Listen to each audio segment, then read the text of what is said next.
جب یا تو مقتول گہری نیند میں ہو، یا یعنی بے ہوش کی حد تک گہری نیند میں، یا پھر وہ سرے سے زندہ ہی نہ ہو۔ کیمیائی تجزیے کی رپورٹ پہلی صورت کی طرف اشارہ کرتی ہے، یعنی مقتول اس وقت عالم بے ہوشی میں تھا، کیونکہ رپورٹ کے مطابق مقتول کے جسم میں ڈایازیپام کی بھاری مقدار پائی گئی ہے۔ واضح رہے کہ مقتول بے خوابی کا شکار تھا، اور ڈاکٹر نے مقتول کے لیے روش کمپنی کی تیار کردہ دوا ویلیم ٹو تجویز کی تھی۔ ویلیم تو دراصل دوا کا ٹریڈ نیم ہے، جبکہ اس میں پائی جانے والی اصل مسکن دوا ڈایازیپام کہلاتی ہے۔ اس سے یہ بات سامنے آتی ہے کہ جب مقتول کے سینے میں خنجر اتارا گیا تو اس وقت ڈایاپیزام کے وہ زیر اثر تھا۔ جج دلچسپی سے میرا بیان سن رہا تھا۔ میں نے اپنی بات کو آگے بڑھاتے ہوئے کہا، جناب اعلیٰ، یہ بات فاضل عدالت کے علم میں آ چکی ہے کہ وقوعہ کی رات مقتول سے ملنے والا آخری شخص شعیب درانی تھا۔ اس کی روانگی کے 5 گھنٹے بعد ملک نواز علی کی موت واقع ہوئی۔ اسی طرح مقتول کی بیوہ بلقیس جہاں جب 10 جنوری کی صبح برکت کو ریسیو کرنے کے لیے ایئرپورٹ روانہ ہوئیں تو ان کی روانگی سے 1.5 2 گھنٹے پیشتر ملک نواز علی اس دنیا کو خیر باد کہہ چکا تھا۔ پھر گواہ شعیب درانی نے اپنی کار خراب ہونے اور پولیس والوں کے ہتھے چڑھ جانے کی جو کہانی سنائی ہے، وہ اس کی شخصیت کو مشکوک بناتی ہے۔ علاوہ ازیں مقتول کے دیے ہوئے 1 لاکھ روپے جو کسی کاروباری پارٹی کو دیے جانے تھے، ان کے گواہ کے اکاؤنٹ میں منتقلی کیا معنی رکھتی ہے؟ واضح رہے کہ مقتول کی بیوہ نے وقوعہ کی رات بیڈ روم میں موجود کپڑوں کی الماری میں سے 1 لاکھ روپے کی چوری کی بھی رپورٹ کی ہے، جو شعیب درانی کے واضح اعتراف کے بعد غلط اور بدنیتی پر مبنی ثابت ہو جاتی ہے۔ جناب اعلیٰ، فنگر پرنٹس کی رپورٹ نے یہ بات ثابت کر دی ہے کہ خنجر کے دستے پر پائے جانے والے نشانات ملزم میرو کی انگلیوں کے نہیں۔ ایسی صورت میں میری فاضل عدالت سے استدعا ہے کہ وہ دونوں مشکوک افراد گواہ شعیب درانی اور مقتول کی بیوہ بلقیس جہاں کے فنگر پرنٹس لینے کی ہدایات جاری کرے، تاکہ اس کیس کی کوئی واضح صورت سامنے آ سکے۔ میں اپنی بات مکمل کرنے کے بعد اپنی سیٹ پر جا بیٹھا۔ جج نے میری درخواست پر مذکورہ افراد کے فنگر پرنٹس لینے کے بارے میں متعلقہ حکام کے لیے ہدایات جاری کر دی، اور تفتیشی افسر پر یہ بات واضح کر دی کہ وہ گواہ شعیب درانی پر خصوصی نظر رکھے اور اس پر پابندی لگا دی جائے کہ وہ اپنے علاقے کے تھانے میں رپورٹ کیے بغیر کہیں جانے کی کوشش نہ کرے۔ اس کے بعد جج نے نئی تاریخ دے کر سماعت ملتوی کر دی۔ میں جب عدالت کے کمرے میں سے نکل کر برآمدے میں پہنچا تو میں نے دیکھا تفتیشی افسر کھا جانے والی نظروں سے مجھے گھور رہا تھا۔ میں نے اس سے کہا، شعیب درانی کا ذرا خاص خیال رکھنا، اگلی پیشی پر مجھے اپنے موکل کی ضمانت منظور کروانی ہے۔ اس نے کوئی جواب نہیں دیا اور میرو کو پولیس کی گاڑی میں بٹھا کر وہاں سے روانہ ہو گیا۔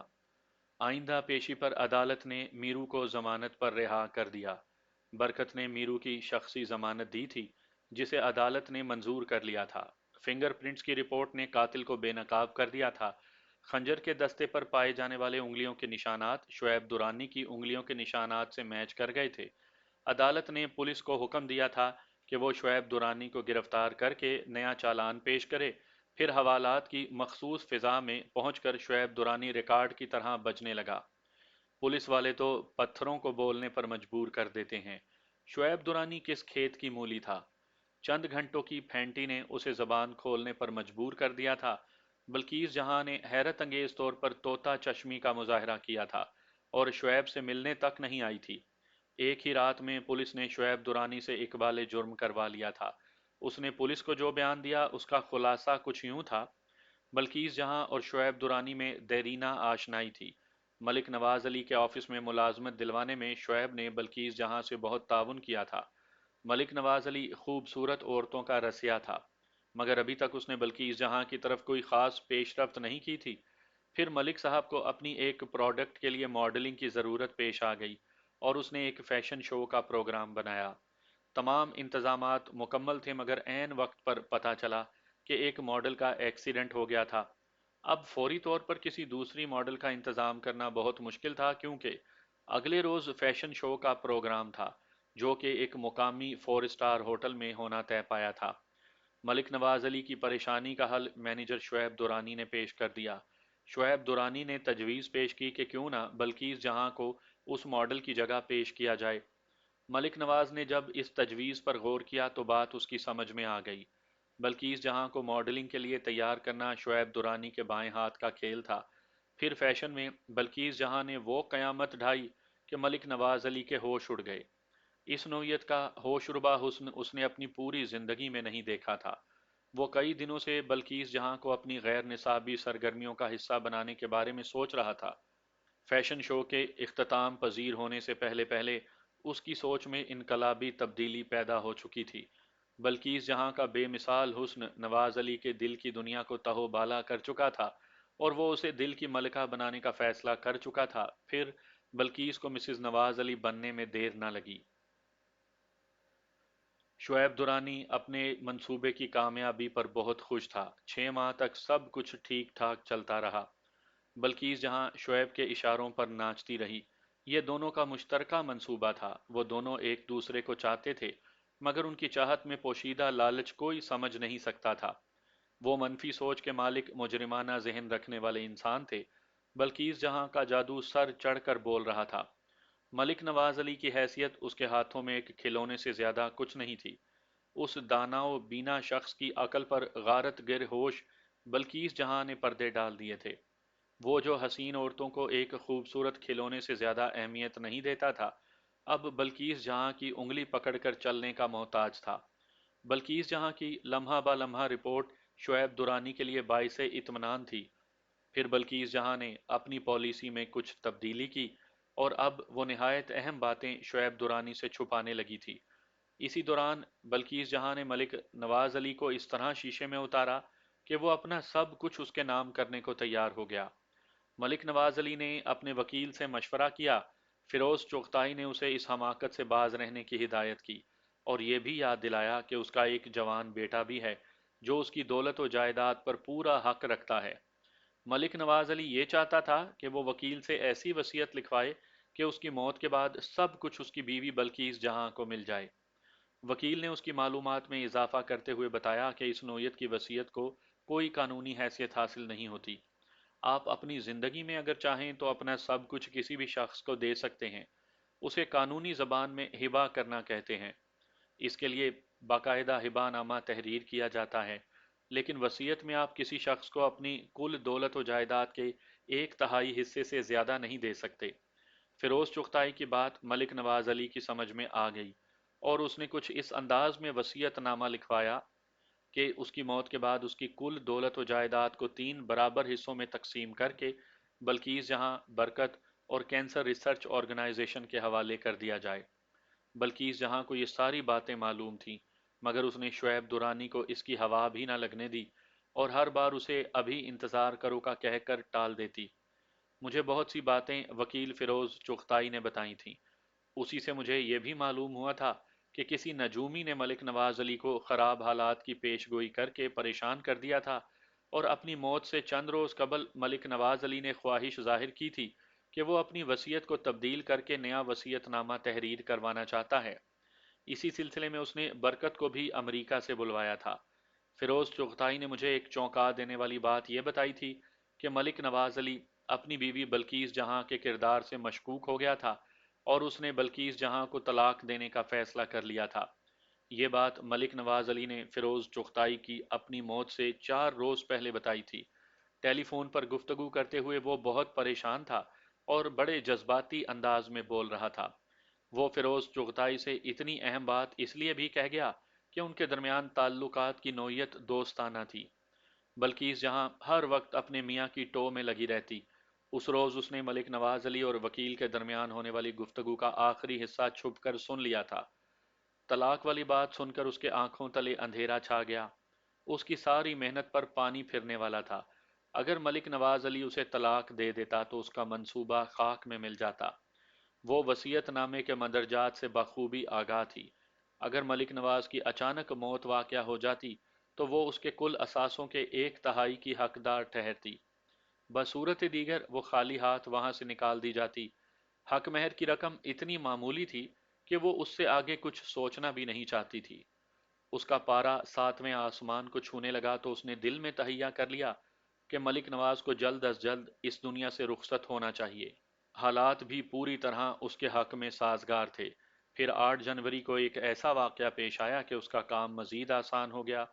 میرو کو جب بری طرح بے عزت کر کے بنگلے سے نکالا گیا تو بلقیس جہاں نے حتمی فیصلہ کرنے کے بعد شعیب درانی کو گرین سگنل دے دیا۔